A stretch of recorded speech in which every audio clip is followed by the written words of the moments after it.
Hello everyone, welcome to Okul, India के सबसे affordable learning platform में आप सभी लोगों का एक बार फिर से बहुत बहुत स्वागत है। हम लोग अपने इस certificate physical and human geography bye GC Leong के कोर्स को डिस्कस कर रहे हैं। चैप्टर नंबर 24 इस बुक का आज हम लोग स्टार्ट करेंगे, जो है cool temperate eastern margin Laurentian climate, है ना। यानी कि cool temperate eastern margin climate है, जिसको लॉरेंशियन टाइप ऑफ क्लाइमेट भी बोलते हैं। तो पार्ट 1 के साथ हम लोग इसको स्टार्ट करेंगे और इस लेक्चर में हम लोग डिस्ट्रीब्यूशन देखेंगे और थोड़ा सा क्लाइमेट के बारे में देखेंगे। इसके बाद जो नेचुरल वेजिटेशन वाला पार्ट है या इकोनॉमिक डेवलपमेंट, इकोनॉमिक एक्टिविटीज़ वाला जो पार्ट है, उसको हम लोग आगे आने वाले लेक्चर्स में कवर करेंगे। तो आगे बढ़ने से पहले मैं आप सभी लोगों से एक बार फिर से रिक्वेस्ट करना चाहूँगा कि जो लोग इस कोर्स को, इस वीडियो सीरीज़ को फॉलो कर रहे हैं, जिनको ये पसंद आ रही है, वो ज़्यादा से ज़्यादा वीडियोज़ को लाइक करें, ज़्यादा से ज़्यादा शेयर करें अपने दोस्तों के साथ, कलीग्स के साथ, ताकि हमारे इन कोर्सेज़ का जो फ़ायदा है वो ज़्यादा से ज़्यादा लोगों तक पहुँच सके। और बाकी जो लोग चैनल पर नए हैं, जिन्होंने चैनल को अभी तक सब्सक्राइब नहीं किया है, मैं उन लोगों से भी रिक्वेस्ट करूँगा कि आप लोग चैनल को ज़रूर सब्सक्राइब कर लें और बेल आइकन प्रेस करना ना भूलें, ताकि हमारी तरफ से जब भी कोई नया वीडियो पोस्ट हो तो उसका नोटिफिकेशन आप लोगों से मिस ना हो और वो आपको मिल जाए। साथ ही साथ इस पूरी की पूरी वीडियो सीरीज़ का जो फुल कोर्स है वो हमारी वेबसाइट पर अवेलेबल है, क्योंकि सारे के सारे वीडियोज़ आप लोगों को यूट्यूब पर नहीं मिल रहे हैं। आप लोगों को सिर्फ सारे के सारे चैप्टर्स का जो ऑलमोस्ट एक पार्ट आपको देखने को मिल रहा है। बाकी सारे के सारे वीडियोज़ अगर आप देखना चाहते हैं, वो भी बिना किसी ऐड वगैरह के, यानी कि ad free videos, 100% ad free, तो उसके लिए नीचे डिस्क्रिप्शन में लिंक दिया हुआ है, उसके थ्रू जाके आप लोग एनरोल कर सकते हैं। काफ़ी अफोर्डेबल रेट्स में वो कोर्स आप लोगों के लिए प्रोवाइड कराया जा रहा है और पूरी 2 साल की वैलिडिटी आपको उस कोर्स में देखने को मिलेगी। तो चलिए हम लोग अपना डिस्कशन इस चैप्टर के साथ, that is chapter number 24, cool temperate eastern margin climate, Laurentian type of climate भी जिसको बोलते हैं, पार्ट 1 के साथ स्टार्ट करते हैं। देखिए, the cool temperate eastern margin, that is the Laurentian type of climate. अब यहाँ से भी आप फिर से वैसी एज यूजुअल जैसे हम लोग करते हैं कि टेम्परेट में है, मतलब ये ट्रॉपिक ऑफ कैंसर से ऊपर वाला रीजन होगा, है ना, जो टेम्परेट रीजन होता है वहाँ पर, नीचे नहीं है। ये भी ध्यान रखेंगे कि नॉर्दर्न हेमिस्फीयर में ही ये भी है, साउदर्न हेमिस्फीयर में ये भी नहीं है ना। क्यों नहीं है उसका भी रीजन मैं आपको बता दूंगा। इसके बाद ईस्टर्न साइड में रहेगा, है ना, ईस्टर्न साइड में रहेगा और लॉरेंशियन टाइप ऑफ क्लाइमेट भी इसको बोलते हैं। तो डिस्ट्रीब्यूशन की अगर हम बात करें, the cool temperate eastern margin, that is your Laurentian climate, is an intermediate type of climate between the British and the Siberian type of climate, है ना। हमने एक ब्रिटिश टाइप ऑफ क्लाइमेट देखा था आपके चैप्टर नंबर 22 में, last to last chapter में हमने बात करी थी इसकी, जो आपका बेसिकली ब्रिटिश में या फिर जो आपका नॉर्थ वेस्टर्न यूरोप वाला रीजन था वहाँ पर होता है। और उसके बाद पिछले चैप्टर में हम लोगों ने बात करी थी कूल टेम्परेट कॉन्टिनेंटल क्लाइमेट की, जो कि साइबेरियन टाइप ऑफ क्लाइमेट भी कहलाता है ना। वो आपके यूरेशिया वाली पूरी की पूरी बेल्ट है और उसके बाद जो आपके कनाडा वाली, फ्लोरिडा वाली बेल्ट है, पूरी की पूरी वहाँ पर रहेगा, है ना। ये चीज़ हमने पिछले लेक्चर में देखी है। तो ये इन दोनों के बीच का क्लाइमेट है। It has features of both the maritime and the continental climate. तो इसमें मैरीटाइम क्लाइमेट जो है, मैरीटाइम मतलब जो वाटर बॉडीज़ के पास होगा, है ना, उसका भी इफेक्ट देखने को मिलेगा। और साथ ही साथ जो कॉन्टिनेंटल क्लाइमेट होता है, जो हमने पिछले लेक्चर में देखा था, पिछले चैप्टर में, जिसमें पूरा का पूरा जो एरिया है वो विद इन द कॉन्टिनेंट है, वहाँ पर जो आपका वाटर बॉडीज़ का इन्फ्लुएंस या मैरीटाइम इन्फ्लुएंस है वो बहुत ही कम था या ना के बराबर था, है ना। तो ये उन दोनों के बीच का रहेगा। तो ये नीचे फिगर में दिया गया है that the Laurentian type of climate is found only in 2 region, सिर्फ और सिर्फ 2 ही रीजन में पाया जाता है। इसीलिए मैंने बोला कि सिर्फ नॉर्दर्न हेमिस्फीयर में है, साउदर्न हेमिस्फीयर में नहीं है।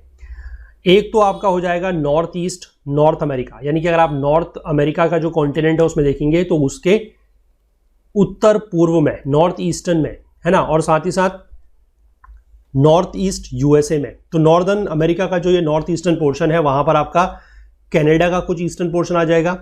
फिर आप अगर बात करें कि उसके नीचे जो यूएसए है तो उसका नॉर्थ ईस्टर्न आ जाएगा, that is the maritime provinces and the New England states, और साथ ही साथ न्यू फाउंडलैंड, है ना। तो ये सारा का सारा जो है ये आपका नॉर्थ अमेरिका में लाई करता है, तो इसीलिए इसको बोला जाएगा नॉर्थ अमेरिकन रीजन। क्योंकि अभी आगे जब हम पढ़ेंगे इस चैप्टर में तो आपको बहुत बार ये नाम देखने को मिलेगा, that is the North American reason. तो ये नॉर्थ अमेरिकन रीजन में ऐसा हो रहा है, वैसा हो रहा है, तो इसलिए आपको ये पता होना चाहिए कि नॉर्थ अमेरिकन रीजन की अगर हम बात कर रहे हैं इस चैप्टर में या इस क्लाइमेट में, तो हम किन जगहों की बात कर रहे हैं। तो एक रीजन तो ये हो गया। दूसरा रीजन है हमारा एशिया के ईस्टर्न कोस्टलैंड, है ना, जो एशिया कॉन्टिनेंट है उसका ईस्टर्न कोस्ट जो हमारा है वहां पर। उसमें क्या आएगा, एक तो जो साइबेरिया था जो हमने पिछले लेक्चर में देखा था, पिछले चैप्टर में, साइबेरिया का ईस्टर्न पार्ट, और उसके बाद चाइना का नॉर्थ, मंचूरिया की बात हम लोगों ने करी है स्टेपीज क्लाइमेट वाले में, तो उसका भी थोड़ा रीजन आएगा, कोरिया आएगा और जापान का नॉर्दर्न एरिया आएगा, है ना। जापान का भी हमने जो साउथ वाला पोर्शन है वो हम बात कर चुके हैं, है ना, जहां पर हमने वहां पर साउथ ईस्ट मानसून वगैरह देखा था, वहां पर हमने ये चीज समझी थी। तो नॉर्दर्न जापान जो है वो इसमें आएगा, और इस पूरे के पूरे रीजन को बोला जाएगा that is your Asiatic region, ठीक है। Southern hemisphere में this type of climate is absent because only a small section of the southern continents extends south of the latitude of 40 degree south. तो southern hemisphere में जो है इस तरीके का क्लाइमेट आपको देखने को नहीं मिलेगा, पूरी तरीके से एब्सेंट है। क्यों? क्योंकि southern continents जो है 40 डिग्री साउथ के नीचे बहुत कम है, ठीक है। ओनली पॉसिबल लोकेशन जो है वो ईस्टर्न पेटागोनिया हो सकता है आपका, that is south of Bahia Blanca to Tierra del Fuego, ये आपके साउथ अमेरिका में है। लेकिन वहां पर क्या प्रॉब्लम है कि वहां पर एंडीज माउंटेन है, और एंडीज माउंटेन का जो सदर्न हिस्सा लगता है उसके वजह से एक क्लाइमेटिक बैरियर आ रहा है ना। और बैरियर आने की वजह से क्या है कि जो वेस्टर्लीज है वो पेटागोनिया तक हार्डली, बहुत मुश्किल से ही पहुंच पाती हैं। तो इस वजह से क्या है कि the rain is subject to aridity rather than continentality. तो यहां पर एरिडिटी का ज्यादा इफेक्ट है। एरिडिटी मतलब जो सूखापन है, क्योंकि बारिश के लिए जो विंड्स की जरूरत है, जो विंड्स बेसिकली आपकी वेस्टर्लीज आपके यहां से आ रही है। अगर मैं आपको इसको मैप में दिखाने की कोशिश करूं तो इस रीजन से आपकी वेस्टर्लीज बहेंगी, है ना। अब यहां पर के रीजन में तो आपका पता है कि एंडीज माउंटेन है, तो जो इसका सर्दर्न पार्ट है वो क्या एक्ट करेगा, वो एक रेन बैरियर की तरह एक्ट करेगा, तो वो इसके थ्रू जो है विंड को पार नहीं होने देगा, है ना। तो इस वजह से यहां पर ये जो चीज है वो देखने को मिल रही है, यानी कि यहां पर भी ये ना के बराबर ही है। इस रीजन की अगर हम एनुअल प्रेसिपिटेशन की बात करें तो वो 10 इंच से ज्यादा नहीं है, तो it so that it is a rain shadow desert. वो एक रेन शेडो एरिया में लाई कर रहा है और बहुत ज्यादा सूखा है क्योंकि बारिश बहुत कम हो रही है, तो इसीलिए एक रेन शेडो डेजर्ट वो बन रहा है। और बाकी जगह अगर हम बात करें सदर्न हेमिस्फीयर में, तो क्लाइमेट जो है वो बहुत ज्यादा इक्वेबल है। इक्वेबल मतलब कि बहुत ज्यादा फर्क नहीं है, सर्दी में गर्मी में बहुत ज्यादा अंतर नहीं है। और ऐसा क्यों है? क्योंकि ओशियनिक इन्फ्लुएंस जो है वो बहुत ज्यादा है ना। Oceanic influence is so profound that neither the continental nor the eastern margin type of climate exist. तो हमने पिछले लेक्चर में भी यही बात की थी, है ना, मतलब पिछले चैप्टर में, कि कॉन्टिनेंटल टाइप ऑफ क्लाइमेट जो है वो भी सदर्न हेमिस्फीयर में नहीं है, और जो eastern margin type of climate है वो भी आपका सदर्न हेमिस्फीयर में नहीं है, ठीक है। क्यों नहीं है उसके पीछे आपको रीजन बता दिया कि वहां पर ओशियनिक इन्फ्लुएंस जो है वो क्या है, बहुत ज्यादा है, ठीक है। तो कभी भी आपसे अगर ये सवाल पूछा जाए कि सदर्न हेमिस्फीयर में eastern margin type of climate या फिर कॉन्टिनेंटल टाइप ऑफ क्लाइमेट क्यों नहीं है, तो उसका जवाब ये होगा कि वहां पर ओशियनिक इन्फ्लुएंस जो है वो बहुत ज्यादा है, ठीक है। Oceanic influence is so profound. तो इसमें अब आप मैप में देख सकते हैं कि कहां कहां पर ये होगा। एक तो जो नॉर्थ अमेरिका वाला रीजन है वो पूरा का पूरा ये है, ठीक है। आपका ईस्टर्न कनाडा हो गया, आपका नॉर्थ ईस्ट यूएसए हो गया, आपका न्यू फाउंडलैंड हो गया, आपके न्यू इंग्लैंड स्टेट हो गए, वो सारे के सारे यहाँ पर है। उसके बाद दूसरा वाला रीजन आपका आ जाएगा ये वाला, यानी कि साइबेरिया का ईस्टर्न साइबेरिया, चाइना का नॉर्थ, ठीक है, कोरिया आ जाएगा आपका नॉर्दर्न जापान आ जाएगा, आपका जो मंचूरिया वाला रीजन है वो आ जाएगा, वो सारा का सारा यहाँ पर आ जाएगा। तो सिर्फ और सिर्फ यही दो रीजन है जहां पर इस तरीके का क्लाइमेट देखने को मिलता है। हम इससे पहले इस वाले रीजन की बात कर चुके हैं, ये नीचे वाले रीजन की हम लोग बात कर चुके हैं, उसके साथ हमने ये साउथ जापान जो था वो भी लिया था, ठीक है। वो दूसरे तरीके का क्लाइमेट था। अगर आप लोगों को याद है या आप लोग पढ़ रहे हैं तो ये कौन सा क्लाइमेट है वो आप मुझे नीचे कमेंट सेक्शन में बताइएगा। तो आई होप कि लोकेशन वाइज और डिस्ट्रीब्यूशन आपको इस क्लाइमेट का बहुत अच्छे से समझ में आ गया होगा। अब आगे बढ़ते हैं इसके क्लाइमेट की अगर हम बात करें तो लॉरेंशियन टाइप ऑफ क्लाइमेट जो है वहां पर कोल्ड एंड ड्राई विंटर होंगे, यानी कि विंटर्स जो है, जो सर्दियों का दिन है, उस समय ठंड भी पड़ेगी, कोल्ड भी रहेगा और ड्राई रहेगा, वहां पर बारिश उस समय ज्यादा नहीं होगी। और समर्स जो होंगे they will be warm and wet, यानी कि उस समय बारिश होगी।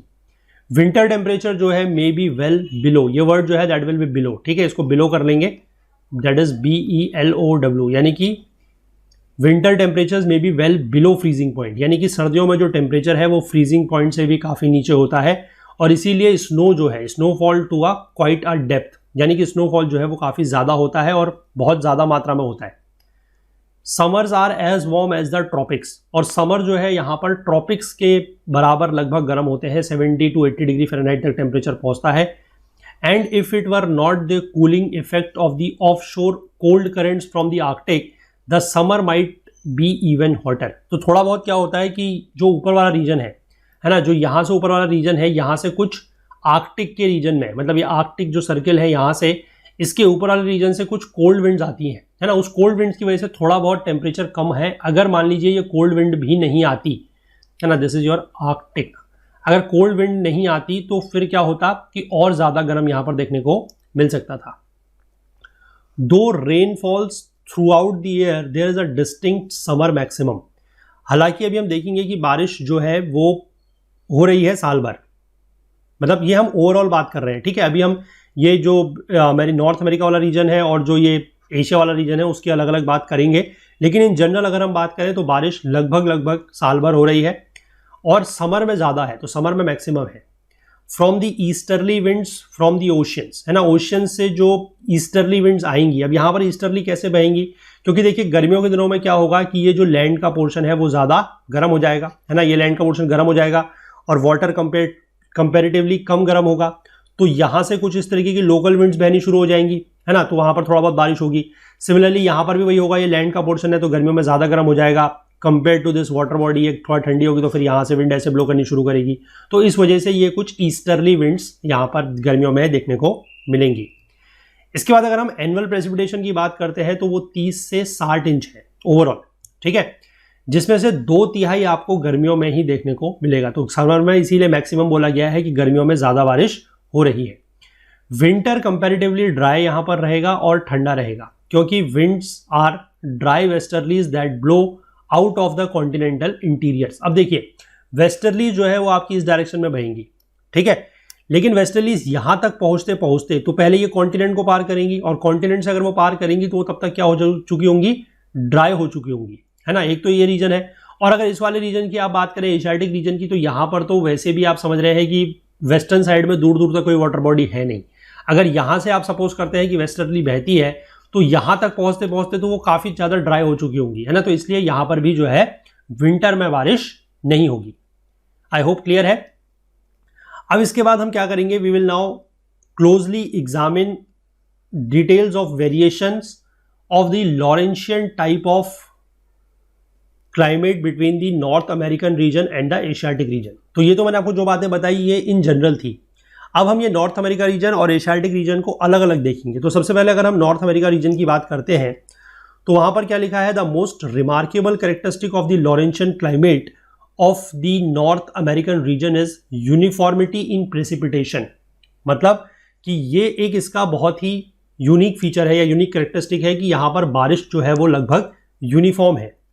अबाउट 3 से 4 इंच की बारिश हर महीने हो रही है, ठीक है। ये आप इस मैप में देख भी सकते हैं कि 3 से 4 महीने की बारिश, 3 से 4 इंच की बारिश जो है वो लगभग हर महीने है और कहीं पर भी बहुत ज़्यादा आपको चेंज देखने को नहीं मिल रहा है।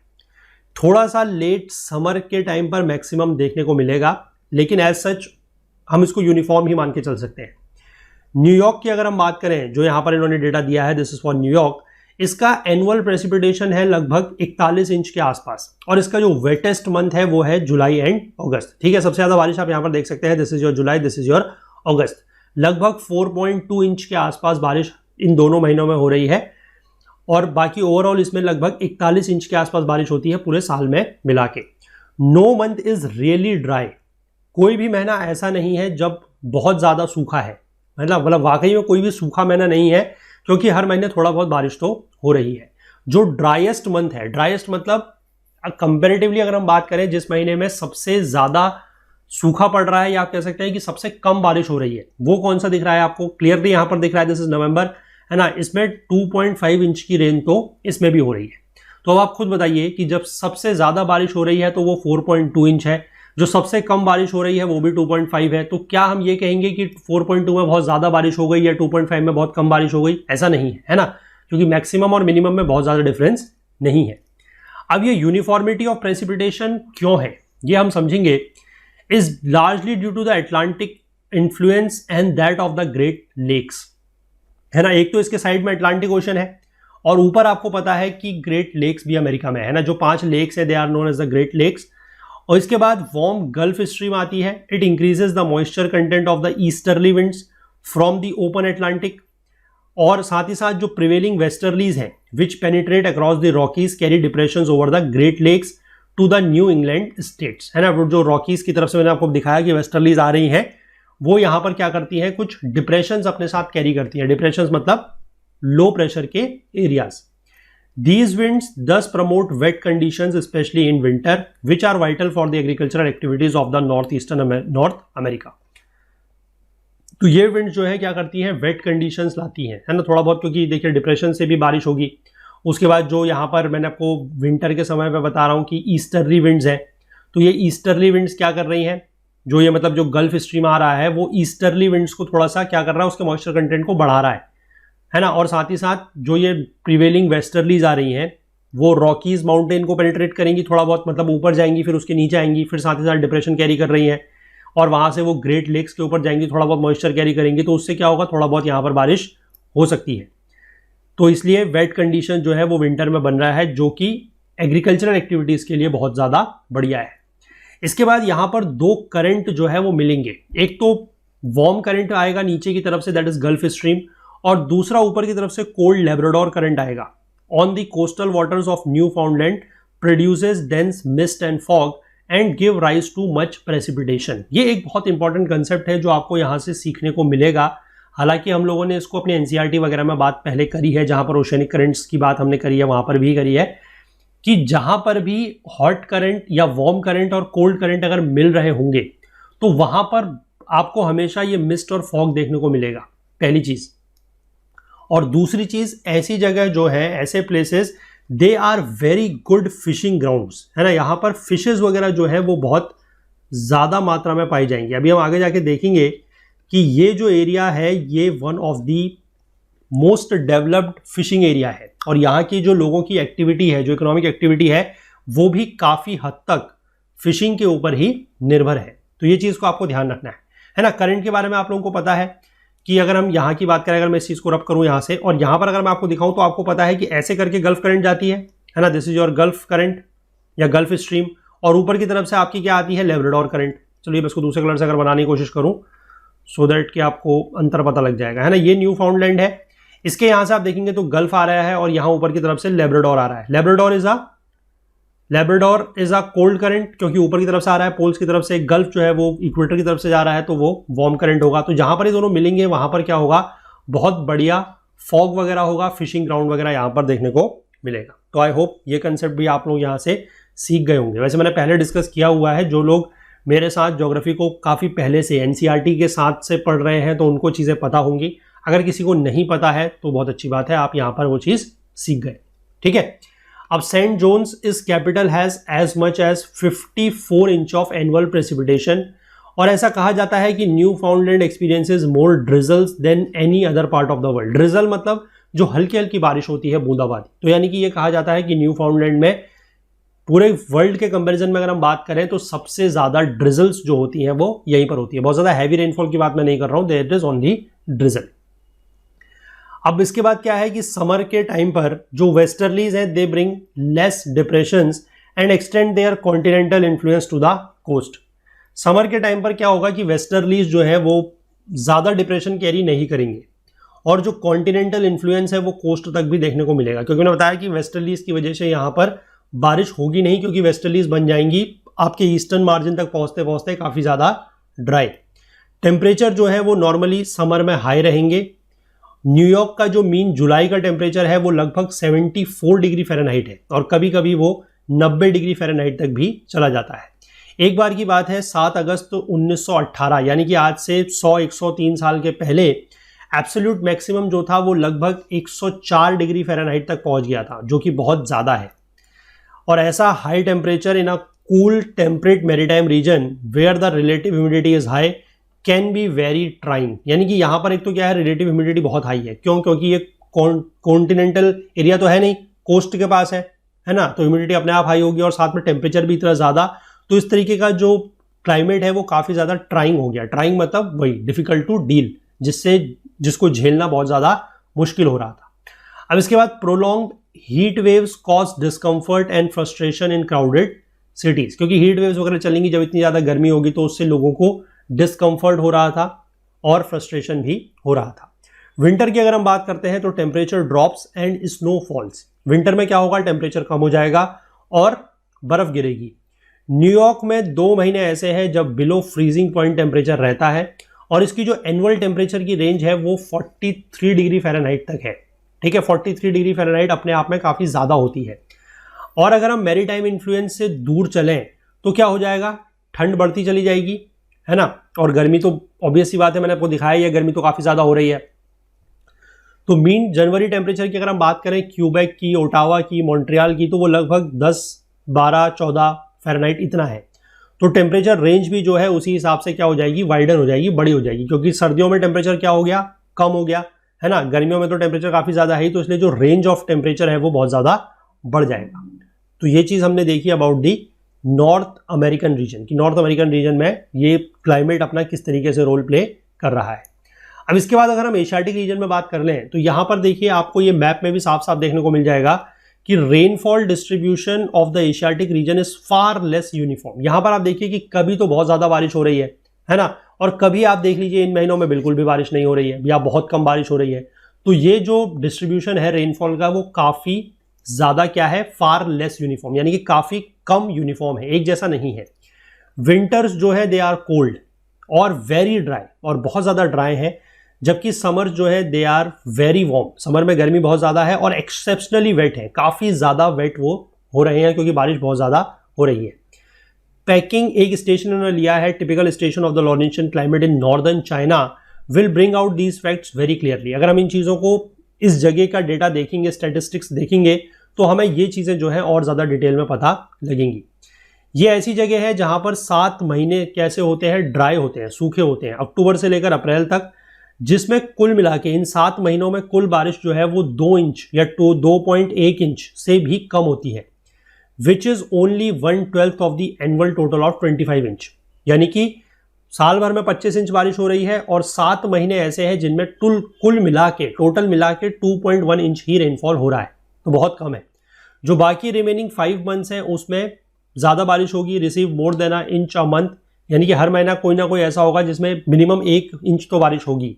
और जुलाई की अगर हम बात करें तो सबसे ज़्यादा बारिश यहाँ पर देखने को मिल रही है, दैट इज 9.4 इंच तक। यही चीज़ मैंने आपको यहाँ पर डायग्राम में दिखाई है। इसके बाद अगर हम देखें तो rainfall regime is in fact similar to that of the tropical monsoon type in India, where the whole year's rainfall is concentrated in the 3 summer months. यानी कि अगर हम ये कहें या हम इसका कंपेरिजन अगर इंडिया में जो मानसून टाइप ऑफ क्लाइमेट है उससे अगर कंपेयर करें तो हमें ये चीज़ साफ पता लगेगी कि यहाँ का जो रेनफॉल रिजीम है या जो रेनफॉल का पैटर्न है वो कहीं ना कहीं इंडिया में जो मानसून होता है उसी से मिलता जुलता है, उसी के जैसा है ना। क्योंकि इंडिया में भी यही होता है कि जब गर्मी पड़ती है तो 2-3 महीने में ही पूरी की पूरे साल भर की बारिश हो जाती है, बाकी समय पे बारिश ज़्यादा होती नहीं है ना। तो सिमिलर चीज़ जो है वो यहाँ पर भी हो रही है। इसके बाद जो माउंटेनियस इंटीरियर है चाइना के has such pronounced continental effects that the intense heating in summer creates a region of extreme low pressure and moisture laden winds from the Pacific Ocean and the South Sea of Japan blows in as southeast monsoon। मैंने जो आपको figure में बताया था वही चीज़ है ये, कि यहाँ पर क्या हो रहा है कि इस गर्मियों के दिनों में जो कॉन्टिनेंटल इफेक्ट है वो बहुत ज़्यादा होगा, और उससे क्या होगा, जब गर्मी पड़ेगी तो यहाँ पर बन जाएगा एक्सट्रीम लो प्रेशर का reason.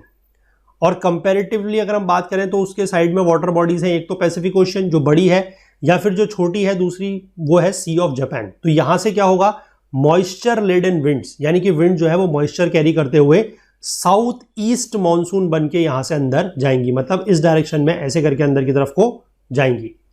Laurentian type of climate को हम यहां पर कूल टेम्परेट मानसून क्लाइमेट भी बोल सकते हैं। ठीक है, कूल टेम्परेट मानसून क्लाइमेट भी बोल सकते हैं, क्योंकि ये भी एक तरीके से मानसून में जैसे होता है वैसा ही हो रहा है।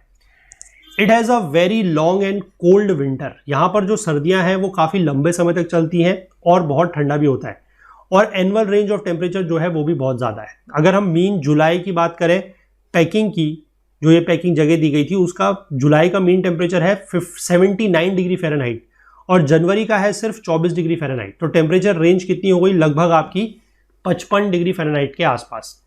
जो ड्राई कोल्ड विंड है that blows out of the heart of Asia in winter carries fine yellow dust and deposits it as a thick mantle of loess. Loess मतलब एक तरीके की सैंड वगैरह होती है in Shansi, Shensi and other neighbouring provinces at the bend of the Hwang Ho. यानी कि ये जस्ट उल्टा है। अब ये एक तरीके से आप कह सकते हैं कि नॉर्थ वेस्ट मानसून बन जाएगा, है ना। ये साउथ ईस्ट तो आपका कब बन रहा है, गर्मियों में, जब लैंड में गर्म है तो लो प्रेशर है और बाहर जो पानी है वहां पर हाई प्रेशर होगा। अब यही कंडीशन जस्ट रिवर्स हो जाएगी विंटर में। तो ये तो हो रहा है समर में। विंटर में क्या कंडीशन हो जाएगी कि यहां पर जो लैंड वाला रीजन है यहां पर ठंडा हो जाएगा बहुत ज्यादा, तो हाई प्रेशर बन जाएगा।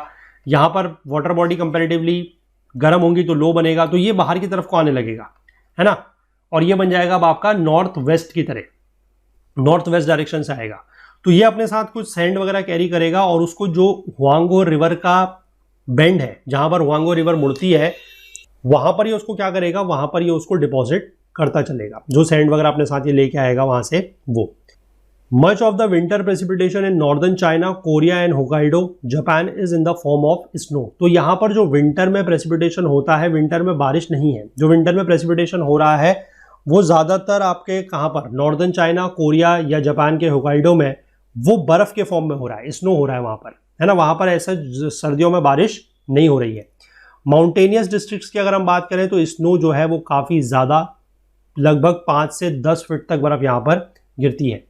इसके बाद अगर हम क्लाइमेट ऑफ जापान की बात करें तो it is modified by its insularity. Insularity मैंने आपको वही बताया था, जो वाटर बॉडीज का मैरीटाइम इफेक्ट या मॉडरेटिंग इफेक्ट होता है उसको बोलते हैं। And also by the meeting of the warm and cold ocean currents. यहां पर भी 2 ओशन करंट्स मिलते हैं, ठीक है, एक वार्म और एक कोल्ड। तो यहां पर भी क्या होगा, अब इतना तो आपको समझ गया जो मैंने पीछे बताया कि जहां पर भी ओशन करंट्स मिलेंगे वहां पर 2 कंडीशन होगी, एक तो वहां पर काफी फॉग वगैरह देखने को मिलेगा और दूसरा वहां पर फिशिंग के लिए बहुत बढ़िया कंडीशंस देखने को मिलेंगी।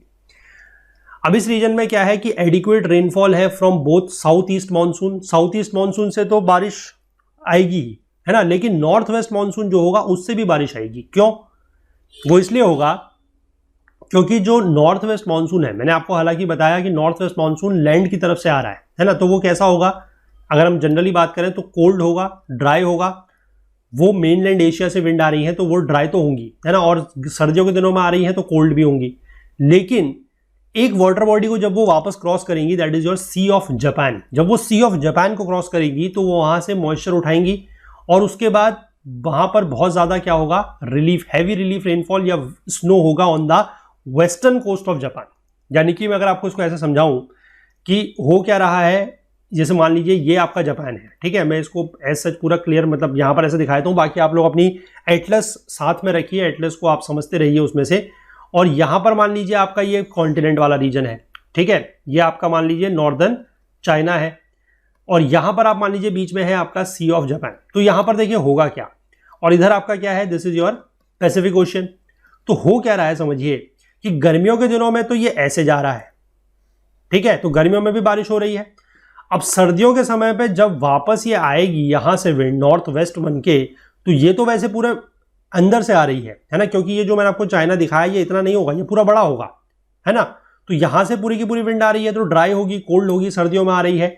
लेकिन जैसे ही ये विंड इधर से पास करेगी ये सी ऑफ जापान से, तो सी ऑफ जापान से ये क्या करेगी, मॉइस्चर पिक करेगी और वेस्टर्न साइड में, ये जापान का वेस्टर्न साइड होगा, यहां पर अब बहुत ज्यादा बारिश इस समय देखने को मिलेगी। तो इसलिए आप समझ सकते हैं कि यहां पर गर्मियों में भी बारिश है और सर्दियों के समय में भी बारिश हो रही है। रेनफॉल इसीलिए यहां पर अगर हम बात करें तो इवनली डिस्ट्रीब्यूटेड है टोक्यो में, और इसके 2 मैक्सिमम देखने को मिलेंगे। एक जून के आसपास जिसको हम प्लम रेन बोलते हैं, 6.5 इंचेस के आसपास रेन हो रही है, और दूसरा जो आपको मैक्सिमम या पीक देखने को मिलेगा वो सितंबर में मिलेगा, जिसको टाइफून रेन बोलते हैं, उसमें 9 इंच के आसपास की बारिश होगी। इसके बाद अगर हम windward slope of the Japanese Alps की बात करें ऑन द वेस्ट, तो कुछ स्टेशंस हैं जैसे कि कानाजावा, यहां पर 102 इंच से ज्यादा बारिश होती है, and much of it falling edge snow. तो वो स्नो की तरह ज्यादा बारिश है उसमें, लेकिन अगर टोटल बात करें तो वो लगभग 102 इंच के आसपास हो रही है। Maritime influence also effectively moderates the temperature range. अब मैरीटाइम इफेक्ट तो होगा ही, उससे क्या फर्क पड़ेगा कि टेम्परेचर की जो रेंज है वो काफी ज्यादा मॉडरेट हो जाएगी।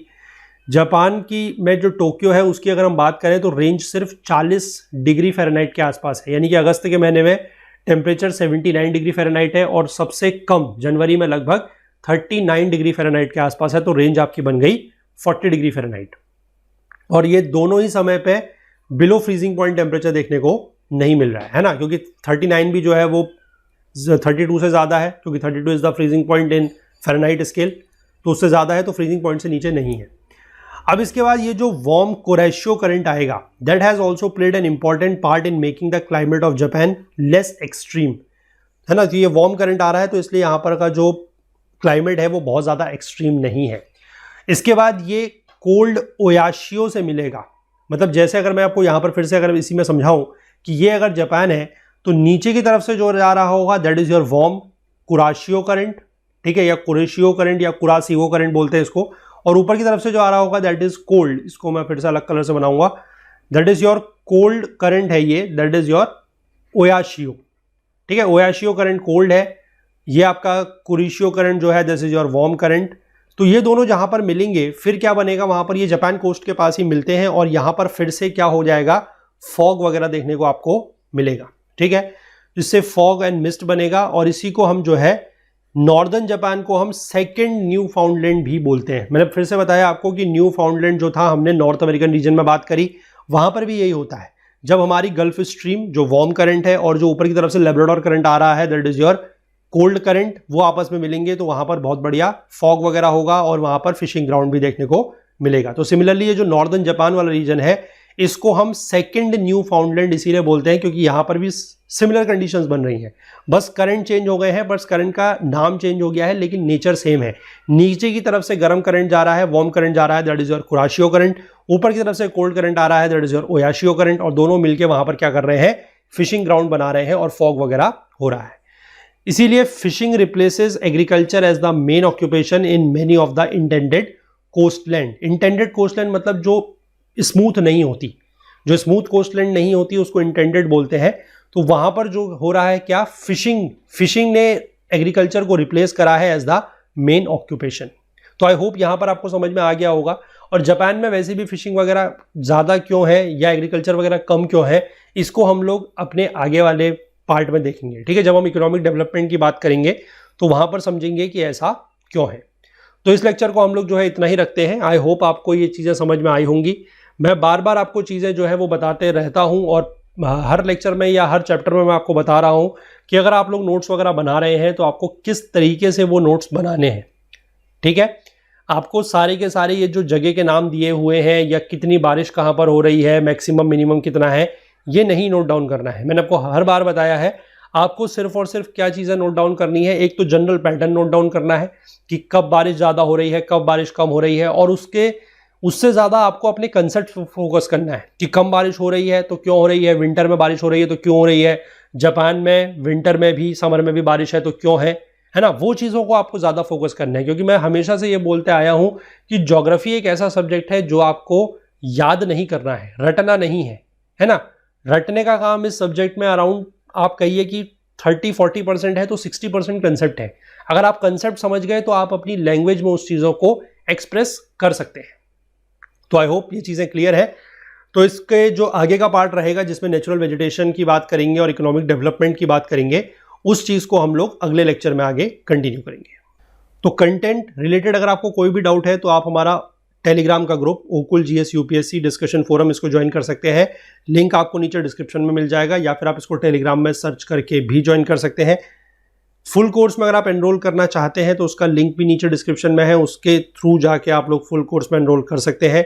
वहाँ पर आपको सारे के सारे वीडियोस जो है वो ऐड फ्री मिल जाएंगे, बिल्कुल, है ना, कोई भी ऐड वगैरह नहीं है, 100% ऐड फ्री मिल जाएगा और बिल्कुल आप एक डिस्टर्बेंस फ्री और डिस्ट्रैक्शन फ्री एनवायरनमेंट पे जो है चीज़ों को पढ़ सकते हैं।